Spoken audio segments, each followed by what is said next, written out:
Hello everyone, আসসালামু আলাইকুম। আশা করছি সবাই ভালো আছেন, যে যেখানে আছেন। আমরাও ভালো আছি, আলহামদুলিল্লাহ। আমি জুবাইদাস ব্লগিং এর জুবাইদা। সবাইকে ওয়েলকাম করছি নতুন আরো একটি ব্লগ ভিডিওতে। আশা রাখছি বরাবরের মতো আজকের ভিডিও ভালো লাগবে সবার কাছে। ভালো লাগলে অবশ্যই একটা লাইক দিয়ে দিবেন আর ভালোবাসা দিয়ে পুরো ভিডিও জুড়ে আমার সাথেই থেকে যাবেন। আগের ভিডিওতে বলেছি যে আমরা কোথাও বেড়াতে গিয়েছিলাম, তো বগুড়াতে তো বেড়াতে গিয়েছি, তার কিছু অংশ তো গত ভিডিওতে আমি দেখিয়েছি। আজকেও কিছু অংশ নিয়ে এসেছি। আজকে খাওয়া দাওয়ার ভিডিওটা আছে। আমরা একটা রেস্টুরেন্টে খেয়েছি। বাসায় এতগুলো মানুষের ঝামেলা আর করি নাই, তো আমরা এসেছি ত্রিলোকাতে এই রেস্টুরেন্টে।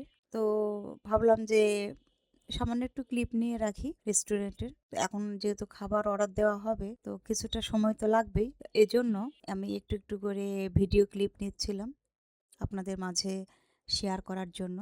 তো যারা এই মুহূর্তে আমার ভিডিওটি দেখা শুরু করেছেন, তাদের কাছে হার্ডলি একটা রিকোয়েস্ট থাকবে, প্লিজ আমার ভিডিওতে একটা লাইক দিয়ে দিবেন। আর যারা চ্যানেলটি সাবস্ক্রাইব করেননি, আমার চ্যানেলটি সাবস্ক্রাইব করে আমার পাশে থেকে যেতে পারেন যদি আমার ভিডিওটা ভালো লাগে। তো দেখতে থাকেন। অনেক সময় দেখা যায় ভিডিও দেখতে দেখতেও কিন্তু ভালো লাগে, ভালোবাসার একটা সৃষ্টি হয় সবার মাঝে। আপনাদের ভালোবাসা নিয়ে আর আমার পরিশ্রম দিয়ে যদি আমি সামনে এগিয়ে যেতে পারি, তাহলে আমার সার্থকতা। তো আমরা রেস্টুরেন্টে তো এই যে বসে গিয়েছি, সবাই একসাথে খাওয়া দাওয়া করব। আর বাইরের ভিউটা দেখেন কতটা সুন্দর, অনেক সুন্দর। আমার একদম ফিল হচ্ছিল যে আমি ঢাকা শহরে বসে এই কাচ্চিটা খাচ্ছি। কিন্তু কষ্ট কি একটাই জানেন? আমি যতই বলি না কেন ঢাকা শহর ঢাকা শহর, দেখতে চাকচিক্য মনে হলেও আসলে খাবার দাবারের দিক থেকে কিন্তু একদম ভালো ছিল না।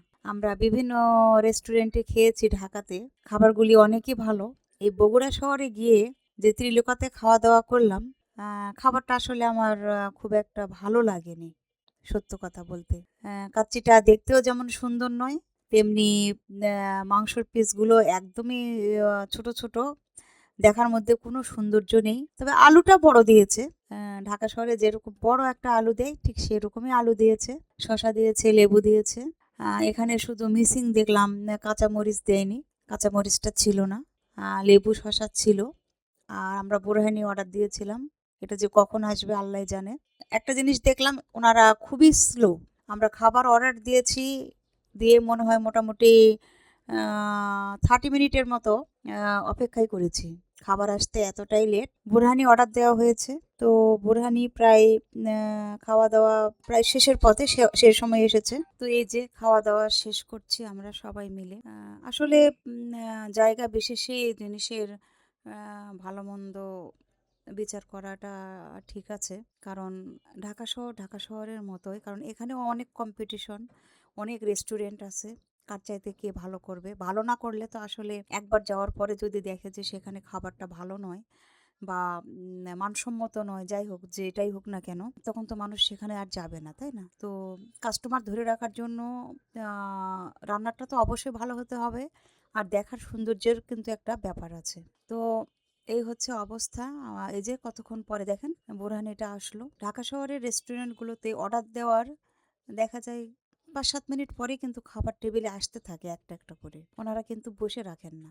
আর এখানে যেটা দেখলাম সেটা মানে এত লেজি, এত স্লো, যেটা আসলে বলার বাহিরে। মানে এক সময় খুব বিরক্ত বোধ করেছি যে এত স্লো কেন। এমন নয় যে অনেক মানে লোকজনে ভরা রেস্টুরেন্ট, তা কিন্তু না, কিন্তু তারপরও মানে ওনারা এত স্লো, এত মানে লেন্দি প্রসেসে কাজ করেন। মনে হচ্ছে যে মাংস সিদ্ধ করেছে, চাল সিদ্ধ করেছে, তারপরে মনে হয় রান্নাটা করে নিয়ে এসেছে, এরকম একটা অবস্থা। অবশেষে যে খাবারটা আসলো সেটাও যে সুস্বাদু তাও না। আসলে কি বলবো, যতই বলি না কেন, দেখতে ঢাকা শহরের মতো, শুধু দেখতে ঢাকা শহরের মতো হলে হবে না, সবকিছুই ঢাকা শহরের মতোই হতে হবে। তবে না মনে হবে যে এটা আসলে ঢাকা শহর কাছাকাছি আর কি, ঢাকা শহরের কাছাকাছি এরকম। এই হচ্ছে অবস্থা। এই যে সবাই খাওয়া দাওয়া করছি। আর রাইসের পরিমাণও কিন্তু অনেকটাই কম ছিল, যা বলার মতো না, অনেকই কম ছিল। ঢাকা শহরে যেটা আমরা দেখতাম, দেখেছি, খেয়েছি, যে রাইসের পরিমাণটা কিন্তু অনেক থাকে। দাম অনুযায়ী রাইসের পরিমাণ বেশি থাকে। আবার হচ্ছে মাংসর চাপটা থাকে বড়, দুটা মাংস থাকে, দুটা কিন্তু একটা হাড্ডির সাথে মাংস থাকলেও সেটা বড় হয়, আর আলাদা যে একটা মাংস থাকে সেটাও কিন্তু অনেক বড়। আর এখানে কোনো অপশন নেই যে আমরা তার সাথে আরও কিছু নিব কিনা, এরকম। যদি আমরা প্লেন পোলাও খাই তাহলে রোস্ট থাকবে, আর যদি কাচ্চি খাই তাহলে এরকম খাসির 2 পিস ছোট ছোট মাংস থাকবে, আর একটা তো আলু থাকবে, সঙ্গে তো সালাদ আছে, পানি ছিল, বোরহানি ছিল। তো ওনাদের পরিবেশনটাও আমার কাছে খুব একটা ভালো লাগেনি আসলে। যাই হোক, পরিবেশ পরিস্থিতি যেখানে যেরকম সেখানে সেভাবেই মেনে নিতে হবে। এখন আমি বাসা বাড়ি দেখে যদি মনে করি ঢাকা শহরের মতো খাবারটাও যে ঢাকা শহরের মতোই হবে তা কিন্তু না। তো ঢাকা শহরের রেস্টুরেন্টগুলো একটু অন্যরকম, এক্সপেন্সিভ হলেও ও মানে মানুষ তৃপ্তি সহকারে এখানে খাওয়া দাওয়া করে। পরিবেশটাও সুন্দর, দেখতেও সুন্দর, সব কিছুই ভালো। তো এই তো আমরা বাড়ি চলে এসেছি। এটা ছিল পরের দিন সকালে। তার একদিন পরেই আমি অবশ্য মানে ঢাকায় চলে এসেছি। তো ভাবলাম যে আজকে কি রান্না বান্না হচ্ছে তার একটু ক্লিপ নিয়ে রাখি। সকালে নাস্তা থেকে শুরু করে দুপুরে রান্না বান্না সেগুলো একটু করে দেখানোর চেষ্টা করছি। তো এখানে রয়েছে মাছ, কারণ আমি একটু ভর্তা খেতে চেয়েছিলাম, তার জন্য মাছ বের করা হয়েছে। আর সিম, টমেটো, বেগুন এগুলো দিয়ে একটা মাছের চচ্চড়ি, এগুলো আসলে মায়ের হাতের খুবই ভালো লাগে খেতে। তো সেটা আর খাওয়া হয়নি, কারণ একদিনে এত কিছু তো খাওয়া সম্ভব না। আর বাকি দিনগুলোতে যে কি খেয়েছিলাম সেগুলো তো দেখিয়েছি, অনেক রকমের তরকারি। পরবর্তীতে এসে একদিনে আসলে এত কিছু খাওয়া সম্ভব না, কারণ পরের দিন যেহেতু আমার জার্নি ছিল, তো এত কিছু খেলে তো পেটের অবস্থা খারাপ হবে, রাস্তাঘাটের ব্যাপার তো বলা যায় না। আর এখানে একটা চিকেন বের করে রেখেছিল, হাট চিকেন যেটা, সেটা রান্না করেছিল। এই হচ্ছে অবস্থা। আসলে ছোট ছোট এই ক্লিপগুলো নিয়ে রাখলে পরবর্তীতে যখন দেখি ভালো লাগে, ভালো লাগার জন্যই এই ক্লিপগুলো নেওয়া। যদি কখনো মন খারাপ হয় তখন দেখব। তো ভালো, কারো যদি ভালো না লাগে তাহলে একটু স্কিপ করে যাবেন, সমস্যা নেই। কারণ একই ভিডিও সবসময় আমি দেখাই, কারণ যেহেতু দেশে গিয়েছি, দেশে এই গণ্ডির মধ্যে শুধু ভিডিও করেছি, তো বাইরে তো তেমন কিছু দেখানোর মতো নাই যে দেখাবো। এই হচ্ছে অবস্থা। আর এই যে বড় একটা বোল দেখছেন, এই বোল ভর্তি ছিল আটা। আমরা তো প্রতিদিনই পিঠা খেয়েছি, তো এখন অল্প পরিমাণে আছে, এই মোটামুটি 3-4 কেজির মতো। 10 কেজির মধ্যে আপনার প্রায় 6-7 কেজি খাওয়া হয়ে গিয়েছে। আর এই যে 2-3 কেজির মতো আছে আর কি। তো আজকেও কিছু পিঠা বানানো হচ্ছে, চিতই, মানে যেটা হচ্ছে আমরা তেলের মধ্যে যেটা চিতই, একটা হচ্ছে চিতই হচ্ছে আপনার মানে ভর্তা দিয়ে খায় বা গুড় দিয়ে খায় এরকম আর কি। আর আরেকটা আছে ওর মধ্যে পেঁয়াজ, মরিচ, বিভিন্ন রকমের মশলা টশলা দিয়ে বানায়, খেতে কিন্তু ভালো লাগে। একটা গোলা তৈরি করে পরবর্তীতে একটা ফ্রাই প্যানে তেল দিয়ে ভাজা হয়, খেতে কিন্তু দুর্দান্ত টেস্ট। মানে অনেকেই এটা পছন্দ করে, মানে পছন্দ করার মতোই একটা খাবার এটা। মোটামুটি এ, সবাই বানাতে পারে, কারণ এটা বানানো খুব একটা প্যারা নয়। ফ্রাই প্যানটা নন স্টিকের হলে সব থেকে বেশি ভালো হয়। নন স্টিকের ফ্রাই প্যান হলে সহজে উঠাতে সুবিধা, এই আর কি। তো এই যে বড় একটা বলের মধ্যে গুলিয়ে নেওয়া হয়েছে আটাটা। এখানে অবশ্যই ডিম দিতে হবে, 2টো ডিম দিয়েছে। আর পেঁয়াজ, মরিচ, কাঁচামরিচ আর কি, কাঁচামরিচ ছাড়া গুঁড়া মরিচ দিলে ভালো লাগবে না।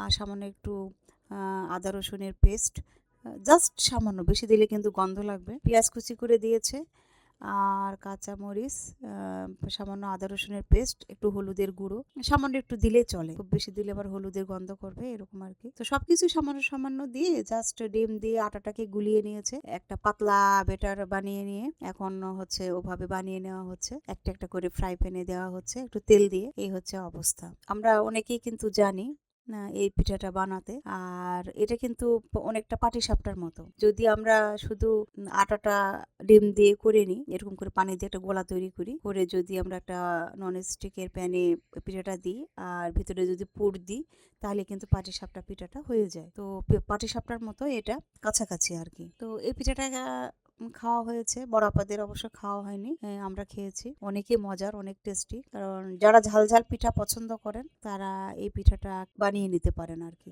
খুব সহজেই। সকালে নাস্তার জন্য বা বিকেলে নাস্তার জন্য, অতিথি আপ্যায়নের জন্য পিঠাটা খেতে অনেক মজার। আর যেহেতু পিঠা বানানো হয়ে গিয়েছে, অবশ্যই খাওয়া দাওয়ার একটা পালা। এই যে খাবো, এই জন্য প্লেট নিয়েছি, মানে সবগুলো বানিয়ে বানিয়ে হটপটের মধ্যে রেখে দিয়েছে। যেহেতু আমার একটু থাইরয়েডের ওষুধ খেতে হয়, এই কারণে 1 ঘন্টা পরে আমি নাস্তা করি। খেতে খুবই মজার হয়েছিল, দারুণ টেস্ট, একদম সফট, এরকম সফট করে বানানো কিন্তু একটা ক্রেডিট, খুবই ভালো। সবাই আসলে সব কিছু পারে না। আর পেঁয়াজ মরিচ দেওয়া জিনিস আমার খেতে ভালো লাগে। আমি পেঁয়াজ মরিচ এরকম করে বেছে ফেলি না, সুন্দর মতো খেয়ে নিই। আর আমার ছেলে যখন খাবে তখন দেখতে থাকবেন, সে একটা একটা করে পেঁয়াজ মরিচ বাছবে, বেছে বেছে ফেলে তারপরে সে খাবে। এটা কিভাবে সম্ভব? এখানে তো পেঁয়াজ মরিচ একদম মিহি করে দেয়া আছে, সুন্দর করে কিন্তু খাওয়া যায় আর কি। সে ওই যে একটু করে বেছে ফেলবে আর খাবে, বেছে ফেলবে আর খাবে, এই হচ্ছে অবস্থা। এই যে এটা এখন সরাবে, সরে সে এই যে সরিয়ে রেখে এখন আস্তে আস্তে সে বেছে বেছে খাবে। কিছুই করার নেই, কারণ পেঁয়াজ মরিচ তার মুখে পড়লে তার নাকি ভালো লাগে না। খাওয়ার পরে আমার তো 1 কাপ চা না হলে ভালো লাগে না, দুধ চা হোক কিংবা লাল চা হোক। বগুড়া থেকে যে গতকালকে এসেছিলাম, তো আকবরিয়া থেকে দই নিয়ে আসা হয়েছে। বগুড়া যাব, দই নিব না, এটা তো হতেই পারে না, কি বলেন? বগুড়ার দই তো নামকরা, মানে বগুড়া শহরে যারা থাকেন তারা তো জানেন, আর যারা জানেন না তারাও আজকে জেনে নেন যে বগুড়ার দই আসলে খুবই মজার, খুবই টেস্টি। দুপুরবেলা যখন সবার খাবার খাওয়া হবে তখন এই দইটা খোলা হবে, কারণ প্রচুর ঠান্ডা ছিল, কেউই আর মানে ইচ্ছা পোষণ করছে না। বললো যে দুপুরে খাবারের পরে তখন ডেজার্ট হিসেবে খাওয়া হবে আর কি। আর এটা হচ্ছে আমাদের বাড়ির পাশেই একটা বাজার। বাজার বলতে সেই বাজার নয়, এখানে এই যে শপ, এই শপের মধ্যে সবকিছুই আছে মোটামুটি, যেগুলো নিত্য প্রয়োজনীয় জিনিস সেগুলো। তার সাথে উনি একটু কাঁচা বাজার রাখেন, কারণ বাসা থেকে বাজার একটু একটু ডিস্টেন্স, একদমই যে কাছে তা নয়। তো হাতের নাগালে যদি পাওয়া যায় কোনো কোনো জিনিস তাহলে অসুবিধা কি? বাজারের চাইতে এখানে দামটা একটু বেশি, কিন্তু তারপরে তো পাওয়া যাচ্ছে, এটাই আর। তো যাই হোক, দেখতে থাকেন ভিডিওটা। কি আর দেখবেন, লাস্টে আমি একদম তো লাস্টে চলে এসেছি, দেখার তো আর কিছুই নেই, তারপরেও বলছি শেষ পর্যন্ত ভিডিওটা দেখেন আর সব সময় আমার সাথেই থাকবেন। ভালো থাকবেন সবাই। আসসালামু আলাইকুম।